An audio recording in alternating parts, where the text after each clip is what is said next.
बिस्मिल्लाहिर्रहमानिर्रहीम। अस्सलाम वालेकुम नाज़रीन, मैं हूं एडवोकेट इजाज़ अहमद नवाब और आप देख रहे हैं मेरा यूट्यूब चैनल कानून की दुनिया। आज 6 अगस्त है, एहतजाज खत्म हो चुका पाकिस्तान तहरीक इंसाफ का, और एहतजाज के बाद बड़ी खबरें, बड़े रिजल्ट सामने आना शुरू हो चुके हैं। इस वीडियो में आपके साथ दो ऐसे रिजल्ट डिस्कस करने हैं जो शायद आपके लिए अनबिलीवेबल हो, और शायद पाकिस्तान तहरीक इंसाफ ने भी इसकी उम्मीद ना लगाई हो। जिस तरह से पाकिस्तान तहरीक इंसाफ ने एहतजाज किया है, लेकिन उसके बावजूद भी पाकिस्तान तहरीक इंसाफ इस जो कामयाब तरीन एहतजाज हुआ है इसका रिजल्ट लेने में और इसका पॉजिटिव रिजल्ट लेने में कामयाब रही है। आज सुबह सुबह दो खबरें सामने आ चुकी हैं, वो आपके साथ डिस्कस करते हैं। लेकिन ये भी मैं आपको बताता चलूं कि जब भी कोई एहतजाज होता है तो ये गवर्नमेंट इस एहतजाज के पीछे बड़े काम डालती है, और कोई भी जब एहतजाज होता है तो उसके पीछे कुछ अच्छी और अहम खबरें छुप जाती हैं। पहले मैं आपको वो खबरें बताता हूं जो इस एहतजाज के पीछे छुप गई हैं, और उसके बाद जो इसके रिजल्ट आए हैं वो भी आपको बताता हूं। पहले खबर ये है कि इस एहतजाज के बीचों बीच गवर्नमेंट ने lieutenant general retired Mohammad Saeed को चेयरमैन वापडा तैनात कर दिया। Lieutenant general retired Mohammad Saeed को चेयरमैन वापडा तैनात कर दिया गया है। इससे पहले भी जनरल रिटायर्ड ही थे चेयरमैन वापडा, और गवर्नमेंट ने दोबारा से चेयरमैन वापडा लेफ्टिनेंट जनरल को लगा दिया है। सोचने वाली बात यह है हमारी सिविल अवाम के लिए कि 25 करोड़ के मुल्क में कोई भी ऐसा सिविल ऑफिसर नहीं है जो वापडा की चेयरमैन के लिए अहल हो।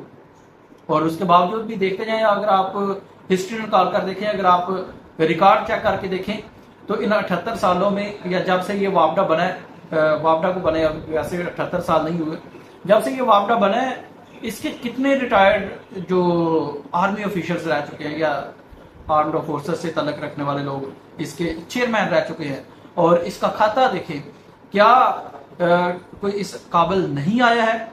क्या करप्शन रुक सकी है?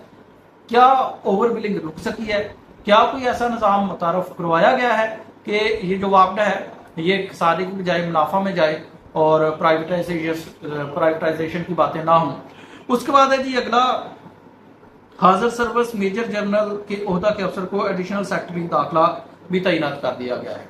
हाजिर सर्विस मेजर जनरल ओहदा के अफसर को एडिशनल सेक्रेटरी दाखिला भी तैनात कर दिया गया है। और सबसे बड़ी खबर जो छुपी रही वो ये थी कि कल मोहसिन अख्तर कियानी साहब की कोर्ट में एक रिपोर्ट पेश की गई। रिपोर्ट पेश की गई थी रेवेन्यू जो ऑफिशियल्स हैं, जो अमला है निचले दर्जे का रेवेन्यू का, पटवारी लेवल तक का, उनकी करप्शन के हवाले से रिपोर्ट पेश की गई। और उस रिपोर्ट में इंकशाफ किया गया कि सारा का सारा महकमा ही करप्शन में डूबा हुआ है।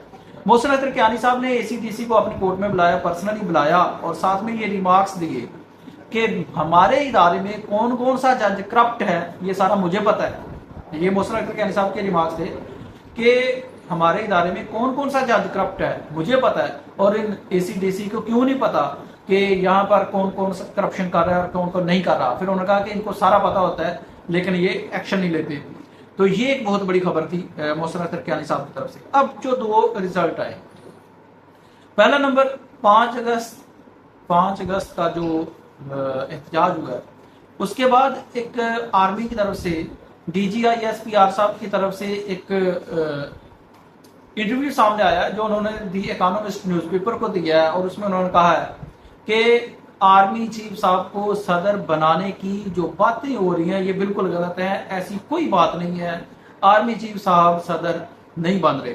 मैं आपको बताता चलूं कि 27वीं आईनी तरमीम के जरिए आर्मी चीफ साहब को सदर बनाने की पेशकश करने की और बनाने की अफवाहें मार्केट में बहुत तेजी से चल रही थी कि 27वीं आईनी तरमीम के जरिए army chief field marshal Asim Malik साहब को सदर बनाया जाएगा। लेकिन DGISPR साहब ने भी इकोनॉमिस्ट को इंटरव्यू देते हुए कहा है कि ऐसी कोई खबर नहीं है।